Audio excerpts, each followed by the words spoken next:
Greetings and salutations, friend. I am Jeremy Tank, and if you are watching this, I am your brand guy. What does that mean? Well, that means you've got someone on your side, in your corner, and kind of going to bat for you when we start talking about you building your business, building your life, building your vision, building all the stuff that you really want to embrace to help you feel good and get yourself out into the world. What does that look like? I don't know. That's the best part, because it's all about you, dear friend. It's all about you and the stuff that makes you happy, the things that you want to accomplish, the world that you want to see. That's a lot, isn't it? That's a lot to think about. I mean, really, depending on where you are in your journey,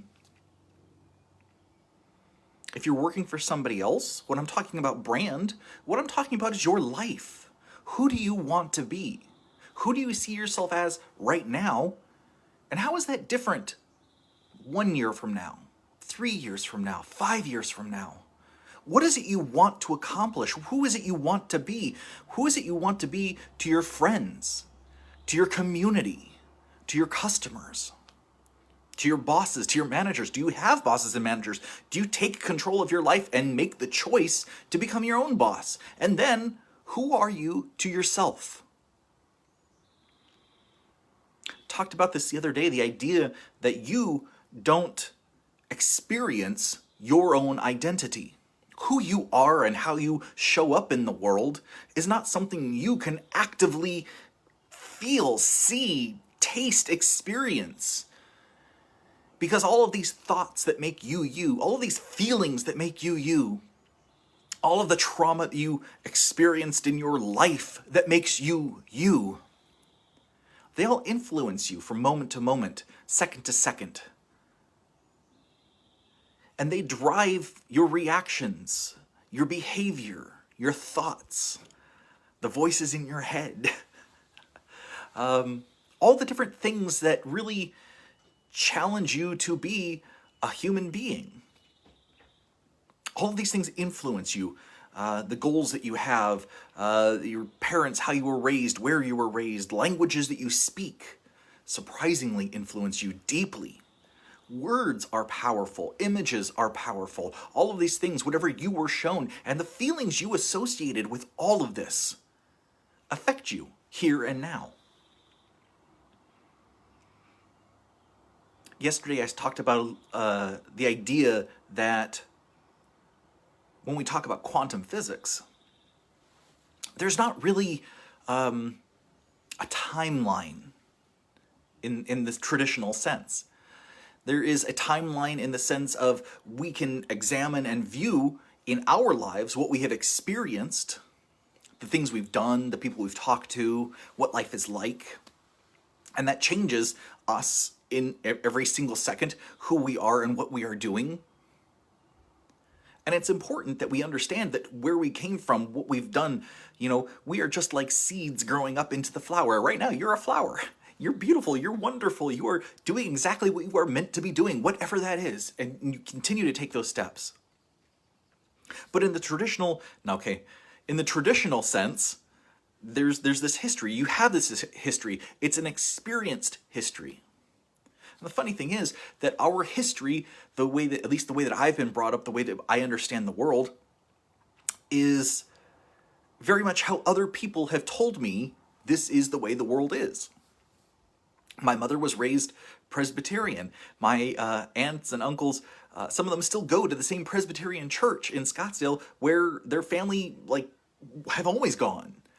And at an early point, my mom decided that perhaps Presbyterianism, even though she went to Sunday schools and got educated all about, the Bible and all of that, she decided it really wasn't everything to her. There's got to be something else out there. And that was a brave standpoint to take, because in that sort of cycle, that sort of circle of community, they can easily turn and say, whoa, you're not one of us anymore, and kind of push out. An accepting community brings in, right? And that's one of the deep fears that is, Neanderthal thinking, caveman thinking, is I have to belong to a community. I have to give up my own desires, my own thoughts, my own uniqueness in order to be part of a community. Because if I'm part of a community, if I'm accepted, if I'm not different, if I'm like all of these others, then I'm protected, I'm safe. Emotionally, like, okay, well, there's things that we hold in common, so I'm safe. Evolutionarily, if I'm around a tribe of people who believe what I believe and think the way that I think, I understand that I should be safe with them, right? If there's saber-toothed tigers and dinosaurs or whatever else out there, then if I'm around people who are like me, we are likely to take care of one another. So it's hard to break away from some of these ideas, and my mom did that at one point in time. She moved from Arizona out to California and joined found a metaphysical community who supported her, who were challenging new concepts and new ideas. And so she learned about the way that the mind works. The mind, instead of just working as we could say Newtonian physics, neurons and stuff firing back and forth and controlling the body. At that time, early 70s, for her, it was much more about, look, the brain is the computer. When we put the right inputs into the computer, then it functions to enact all of those inputs and give us what we want. We tell it what we want, we tell it what the inputs are, and then it comes out the other side. She got into ghost hunting at one point in time. She got into crystals and tarot card reading. And then she had kids. And that always kind of derails some of this stuff. But when I was brought up, she was still very much into all of that woo-woo stuff. And I love that stuff, don't get me wrong, but it's all kind of woo-woo stuff. Even the stuff that I talk about is kind of woo-woo stuff. When we just step back and try to place the idea of energy and... thanks, Patrick. When we try to place the idea of energy within the quantum universe, within the universe in general, within our experience of it, it's kind of hard. And it sounds woo-woo simply because traditional science, Newtonian science, physics, chemistry, all of these sorts of things, they don't handle this. And maybe you've heard of Descartes, I think, therefore I am. Well, back in Descartes' day, they were trying to figure some of this out too, and they had the church, and then they had roughly the early sciences, and they said, okay, how do we split this so that something dealing with spirit and mind doesn't just go to science? Because the church, super powerful. I'm talking like big church, not like little church, just big church. And so, about that time, they really split off where the idea of consciousness and spirit and soul and being and purpose went off, and that was church subject. And the rest of this, geology, mineralogy, insects, studying that kind of the world, that became physical science. And that became Newtonian science, gravity, and we've gone pretty far with it. I mean, Einstein... was able to, with his tweaks to what Newtonian science was, we can send people to different planets. We have pictures coming back from Mars of a helicopter on Mars. Think about this. This is crazy. This is all just basic Newtonian science. So I grew up with kind of a mix of ideas, because there was definitely the metaphysical, and there was definitely the idea that it was very open to me from an early age that reincarnation, definite possibility. The idea that I could have been reincarnated from something long ago, definite possibility. My mom definitely believed that before we come into this life, that as a spirit, as a soul, as a bodiless consciousness, as a wave form of energy, we have the opportunity to scan what this life will bring us. In all of its joys, in all of its sorrows, in all of its triumphs, we have an ability to see what all of that is before we ever join into this body. Hi, Tree. Nice to see you. And that really impacted me. And it's not hard to believe, because if your consciousness, that part that is beyond you, your spirit, your soul, however you choose to look at it, if that really is an energy, and really, why would it not be? Everything is energy. We show that. I mean, Einstein matter and energy, same things. So you are energy. Now, if that's what we are, Why in the quantum realm will we not be able to examine that in whole life and say, yes, I absolutely want to experience that. That looks like a fun ride, right? Life is a fun ride. It's a game. It's, it might as well be one of these virtual reality games that are gaining traction everywhere, because we jump in and we experience it through all of our senses. And it is amazing. And it is tragic. And it is sorrowful. And it is painful. And it is hilarious. And that's experience, that's life, that's being alive, that's accepting that all of these things are part of what we are here for. And that's all in the idea that the quantum field is everything, including you. And then we come down here. And then we come down here. And then we have ideas like time. We have ideas like duality.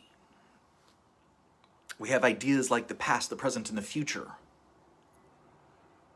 Which is cool, because if you are a consciousness only, how would you ever experience that? How would you ever identify with that? Just knowing what that's like, you wouldn't. And what would that mean? That would mean you would have no course of evolution, no course of growth, no course of here to there. When you are one with everything in unity, right? If everything is the ocean, including you, what is not you? Nothing, right? If you are everything at the fundamental level, if everything is energy and you are experiencing all of this, it's all you. And that means every person you meet is also you, technically. And every blade of grass is you. Every rock is you. Every piece of furniture is you, because it's made of the same type of energy, fundamental energy, that is just all over the universe, all the time. And in quantum science, we see this. Like, there is no really past, present, and future. Time should be able to move the same forwards and backwards in the quantum universe. There's not really a change in that. It's just an ocean of everything, energy-wise.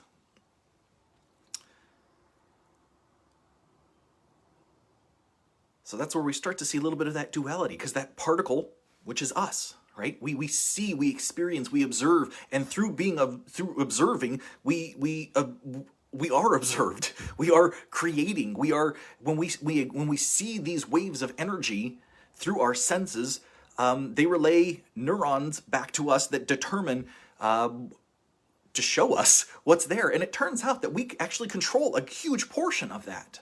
A huge portion of how we interpret those signals, because your eyes don't actually see. Right? They throw signals to the back of your head that interpret the light, that interpret the objects around you and how that is to you. And it turns out we can manipulate that to a degree, right? You can choose to see, not to see, depending on what you believe, depending on how you were raised, depending on the sorts of experiences you've had. You could swell feelings of anger from a sight that somebody else would make them laugh. So the duality of consciousness, of waveform in quantum speak, versus the physical, the particle, the cellular. When we start looking at these ideas, fundamentally, we understand everything is... Okay, I keep saying this not on video, so I've got to put it somewhere on video. Everything is the blanket. If you have not seen I Heart Huckabees, great movie, I recommend you go watch it, because there are two characters, Lily Tomlin and Dustin Hoffman play the two characters, who are existential detectives. And it's their job to meet with people, and really it's seemingly almost as if the universe brings up who they meet, when they meet, what they do. The movie stars Mark Wahlberg and Jason Schwartzman, and Jude Law, and Shania Twain. And it's really, these two characters say, everything is really connected. Everything, there's an energy behind it all, and that includes you. And they demonstrate this by zipping a guy in a body bag. And it's like, look, everything is the blanket. Everything. When you close your eyes, when you connect everything is the same across the board. And that is the quantum field. This is the vortex. But the shorthand way of me saying it is, look, everything's the blanket. It's the blanket. And the challenge is that when we lose connection with that, with the connectedness of that. When we really start to listen to the voices in our head, when we start to listen to the programming of the body, like that fight or flight response really does program the body. It programs us. It programs behavior. It takes away something of the experience. And it's tough to move past that. And I've said before, maybe enlightenment is the idea that, okay, this stuff that we experience growing up, the things that we learn, the things that we are trained into, the things that we bring on ourselves, the objectives that we set, the things we tell ourselves. Maybe enlightenment is just the idea of moving past that, of giving that space, and then kind of going, okay, yes, body, I understand you're in this physical world. These are the rules that you learned to live by. Everything's duality, I get that. But beyond that, there is a part of me that looks at us and says, okay, well, if everything is energy, then there is a unity to everything. But the physical body has a hard time contemplating that because it's been raised a certain way, and for me, it's been living this way for over 40 years. So it's hard to move past all those reactions. Not impossible, but it's difficult, and that's why the idea of reaching a woke state. That's how I keep thinking that maybe that's what people mean by woke. But when I hear them refer to that, it could be about different topics, like stop going by your instincts, stop going by your training, stop going by the past and all your experiences in the past, or the way of thinking in the past, and allow yourself to wake up from that illusion to something more. Seems like it fits, right? So, if everything's energy, and that's happening all the time, everywhere, then what the opposite of everything everywhere is you here now. Really, I mean, if we're going to create that duality, if we're going to say, look, this experience that you are experiencing, this is your reality. You perceive literally the things that you are training yourself to see, to programming yourself to see, to feel, to touch, to taste. All of these sensation things, they are part of your life, your experience, and they're what you bring into it. And it trains you to be a certain way, to reflect certain things. And every moment, from moment to moment, you are using all of that information and whatever your brain latches onto here and now in your active experience, this very second, whatever that is your active experience. And whatever you are experiencing, your brain gives you as much information as it can to help you move forward into the next second when it can't even predict what that next second is. That prediction ends up being kind of a pain in the butt in our brain. Because our brain sees that in the past, there was a sequence of events that move forward. And so it thinks. The brain, I'm not even calling this the mind at this point. This is just the basic brain, the neurons, the physical pieces of us, the energy that's trained in our body through the fight or flight response. Like all of these things, they give your brain different perceptions of what should be happening from one moment to the next. And as you move into the future, your body wants to keep you alive. That's really what a lot of this programming, that's what it's meant for. It's meant to keep you alive. It has its own systems, its own triggers, its own behaviors that are just meant to keep you living, surviving, reproducing, continue the cycle. And some of that's just really old programming. We don't live in an era where some of those things are as necessary. But they're still ingrained behaviors. They're still behaviors that get triggered in us. The need to be. Food, shelter, reproduction, right? Basic needs. And a lot of the time, the brain focuses on what we need to do to be comfortable with who we are now. And I've talked about identity quite a bit on here, and I've talked about it at the beginning too. Identity is something you can't experience. Identity is who you are. It's how you think. It's what you share with the world. It's how you enter the world. It's the reciprocation here. You guys see a different me than I see looking even at me in this video. And that's cool because it's based on your reality, your perception of reality, your history, your knowledge, your experiences, your traumas. So you see me differently. And I mean that in a very literal sense. You see me differently than I can ever see myself. And when you're talking to other people and listening to them talk about themselves or their lives, understand that they are seeing themselves in a certain light. They're trying to project something. They're trying to be something for you because they see some reason to connect. And it gets damn tricky because the brain wants to protect us for the future. So a lot of times, the things that come out are projections. They're interpretations. When what's reflected between us is not a true identity of sorts. It is just pieces of who we are, trying to be shared out, trying to create a connection, trying to create safety for the future, but we don't predict the future. We can't predict the future. It is just way too complex. One of the interesting things I read in an article the other day was that the biggest difficulty in human health right now is the lack of mind-body connection. Meaning, we are getting to a point where we are so trained into thinking our way through things. We are so trained into working too hard, into trying to fit, whatever shape of peg we are into a square hole. Not a lot of us are square. Man, you're not square. You are so righteous. But we're so busy trying to fit what we have been trained into by society, what we've been told we have to be successful, to be wealthy, to be good at anything, that we lose the mind-body connection. We lose the idea of just understanding how we feel inside. And what happens? I mean, people can go months and years before they find out, oh, they've got a cancer, or they've got a tumor, or they've got something wrong with them. And really, they've sort of understood that something was happening inside of them, but they ignored it. They ignored it because they had to work. They ignored it because they had other priorities. They ignored it because they put themselves last on the list, because they weren't doing, maybe they're not a fan of meditation or yoga or qigong or tai chi or any of these things that force you really to get in touch with where your body is, what your body is feeling, and how your body is reacting.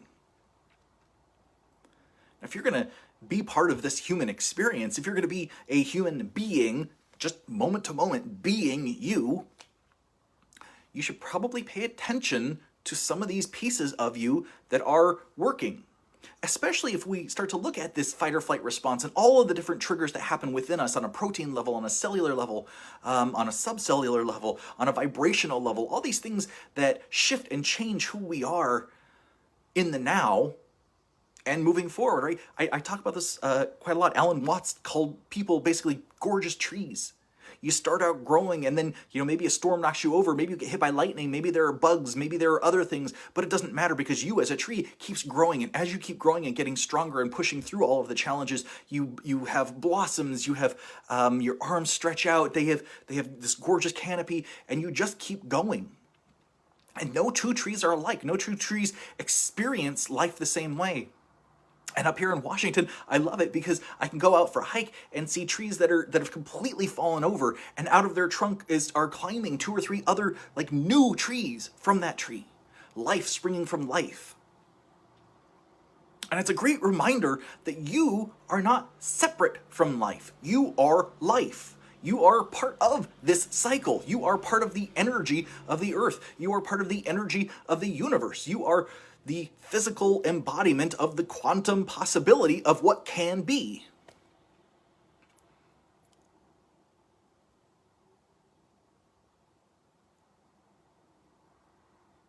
The physical embodiment of the quantum possibility of what can be. I like that. That's cool. I like that. So right now, for you, is really all there is.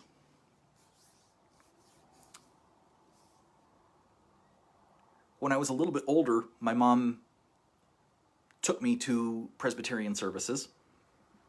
It's nice. I've been to Jehovah's Witness services. I've been to Catholic services. I've been to Messianic Jew services, who are Jewish people who believe that Christ was the Messiah. Seems counterintuitive, but that's where they were. My mom made sure to expose me to lots of different religions and beliefs. And later on, after she got, I was in college when she actually went back to school for herself and got herself a master's degree in marketing. And then she got a doctorate in theological studies and esoteric studies. And she studied global religions. Not terribly surprising because of how she taught me and how she taught my brother. My brother's an atheist. He took all of this information and went sort of in the direction that said, okay, nothing matters. You live, you die, you're done. I took that information for a long time and said, okay, I don't know. I'm going to keep living as if there's a purpose, as if I have a soul, as if I believe in reincarnation and energy. But I lived for years really embodied in my mind, in my friends, in my community, and embraced that in every second. I tried to plan ahead. Okay, where do I want to be in 5 years? Where do I want to be in 10 years? And I chased those goals on a big basis. I chased those goals. You know, all the different jobs I worked, all the different things I've done were very much me micromanaging, trying to prove myself to somebody. I don't know who that somebody was now that I am here wherever this is. I don't know who that was. But I was trying to impress somebody. And looking back, maybe it was my mom, because I was so influenced by her when she went after her doctorate, when she started learning about all these different religions and tying them together with the truths that are deeply embedded in so many belief structures across the world. But it's kind of funny because I didn't place some of these within myself until she passed away. And it was when she passed away that I kind of said, okay, where am I actually focusing? Because I was depressed after she left.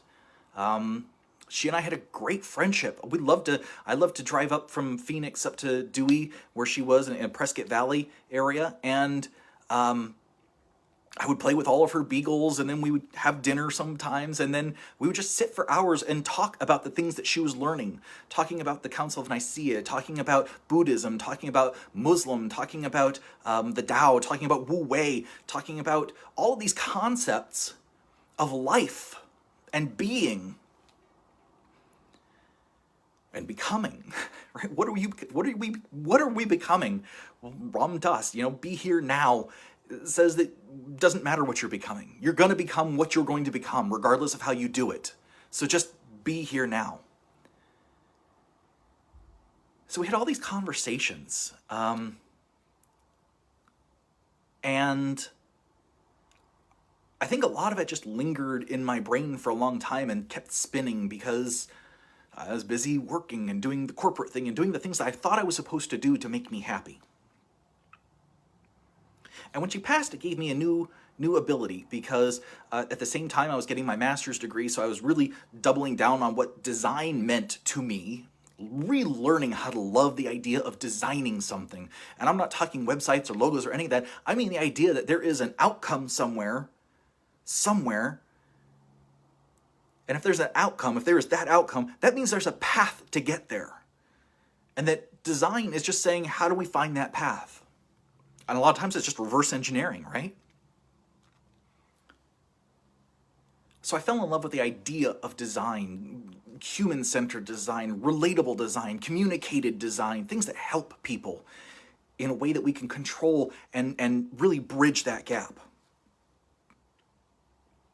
And then after she passed away, I finished my master's degree. I started really doing deep research into strategy and branding and business and systems and processes and structure, because if I could design the business, if I could design the structure, if I could design working with people and figuring out what they need and how they need to live their life and bring in money so that they can live the life they want, then I thought that translating the idea of brand into this structure, into this business, would really help other people build the lives that they want to live. So I did a lot of research into brand and branding and brand strategy, which ultimately what I came out of that with was, Marty Neumeier says that a brand is what they say about you, not what you say about you. Fabian Gerhalter says that a brand is like the spirit. There's an essence, a drive behind it. Chris Do is very much like, look, there's an emotion that goes into it. And that's that emotion that conveys, that emotion is a relationship back and forth. Yo Santosa, I think her name is, says, look, it's a communication, it's a relationship. This whole brand idea is between, the customer, the audience, and the person. It's the relationship that builds. And I started thinking, okay, so in branding, what you're trying to do is find the soul of your business. And, with Citizens United, corporations are people, but they have no soul. If they have a brand, they suddenly have a soul because they stand for something. They mean something. They're trying to be something now, right? And that's sort of how I got into this idea of the quantum and the now, is because, okay, how do we relate that to people? And the personal brand is really a lot of who you are authentically, and integrating who that is with who you want to be. And your soul in there is what you're communicating, the relationships with everyone around you. And building a business brand is the same thing. It's just expanding on a different level, communicating on a different level, being a different level. And that kind of led me around to the psychology aspect of, okay, well, what does it mean to be authentic? What does it mean to integrate all these different aspects of who I am, the body, the physical, the particle, the ego, my memory, and actually move forward with this?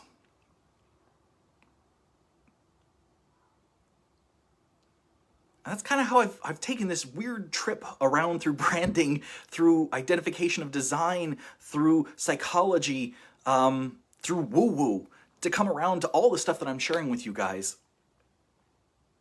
And I love it if you share out my videos or tag other people or do things like that, because then maybe it gets out there to further people. Because, and here's the trick of this, because it's all you. Every minute of every single day is you. You're the one that listens to you. You have the voices in your head. It's you talking to you. And if you believe even half of the stuff that I'm telling you, if you even just use your imagination to believe half of it, then you hear what you hear. And what you hear is your body, is your mind, is all the physical aspects of you trying to keep you safe, trying to keep you alive, trying to keep you motivated and moving forward. And sometimes it works and sometimes it doesn't. And sometimes it focuses on the negative and we start to look at the history of ourselves and who we were yesterday and where we've come from, and trying to tell ourselves a story, make sense of life. The physical body wants to make sense of life. The physical brain wants to make sense of life.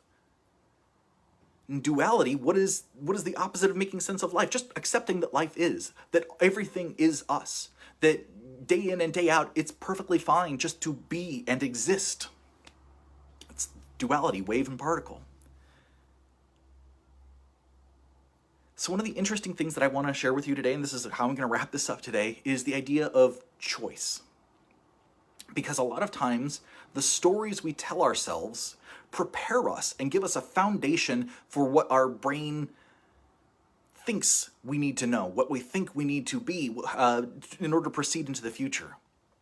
And sometimes that ends up hurting us.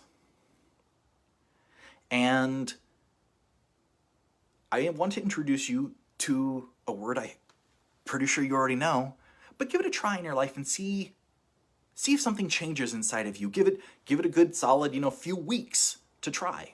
And when you remember, you remember. When you don't, it's fine, right? Because things happen in exactly the right time. That's just the way this is. And maybe when these videos coming up, I'll have to talk about free will and destiny, because there's a conundrum. The word I want to introduce to you is choose. Because the things that happen in your life, how you listen to your mind, how you project yourself, the things that you see, are ultimately your choice. Throughout history, people have had belief structures and they've built civilizations. And not not a lot of those belief structures have been the same. In ours, we have a belief structure that is really heavily based in science and the material world. And we're sort of shifting that in the metaphysical, the heart mind, the Heart Math Institute, and all the work they're doing. We're sort of changing that, and it's by choice. It's by choice saying that the world needs to change. It's by choice that we change our own habits for the benefit of society in general. It's by choice that we stop saying we have to do something and start saying, I choose to do something. And what happens is in the brain is that we actually gain liberty. We gain an ability to look at that word, to look at that experience and embrace it more. Because it's not something that's imposed on us. It is something we are choosing. We are choosing to be. And when you choose to be, Eckhart Tolle talks about this a little bit in The Power of Now. When you make choice the focus, then you are not a victim of the universe. You are not thrown around by happenstance. You experience, reflect, and choose what comes next. And that's a really powerful tool. And it changes the way that your brain functions. It changes the neuron connections, and it actually, it's like gratitude. It gives you something more. So just try that experiment a little bit in your own life. See if it makes a difference. You know, instead of I have to do something, I choose to do something, because it takes away the desire. You know, so much of life is I desire this, I desire that. When we choose to purchase something that we think we desire, or choose to place that money somewhere else, we become the enablers of our awesomeness. And I believe in you. I believe in your awesomeness. I believe in whatever you're trying to accomplish in this world, because I believe that you are a beautiful, fantastic soul. And every single day, you are making the choice to make the best of the world, the best of your community, and the best of you. And I love that about you. So that's what I've got to say today. My name's Jeremy Tank. One more time, if this is the first time you've watched this video, first time you've seen any of these videos, I have a program. It's a branding program. It's all about finding the words to help you project yourself, your personal brand, your business brand out into the world. It starts with Manifest Design, and it's an 8-step program talking about your vision, your mission, your goals, your brand, your customers, all this kind of stuff that is really super important to get you out into the world and really maybe do some self-exploration to really hone that, because we wrap it up with RTT, which is Rapid Transformation Therapy, a super powerful tool for getting your mind in the right place, getting rid of subconscious blocks, right? The things that stop you from being everything you can, because the subconscious wants stability, wants things to be the same. But we live in a world and a life that is constantly changing. One second to the next, you are changing the energy fields in and around you. So why would you want it to be the same? It's all new. It's all an experience. It's all an adventure. And you deserve the best of your adventure.